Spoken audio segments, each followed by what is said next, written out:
Quadcom, it's very hard. I feel them. I feel them. Because naging police din ako. Kapag sasabihan ka lang, answer yes or no. You can only answer yes or no. You're not allowed to explain yourself.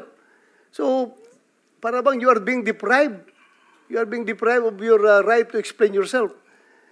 Kaya lalong-lalo na kapag ikaw itinuturuan na itong sasabihin mo, itong paragraph sasabihin mo, o dito, pwede ka ba dito?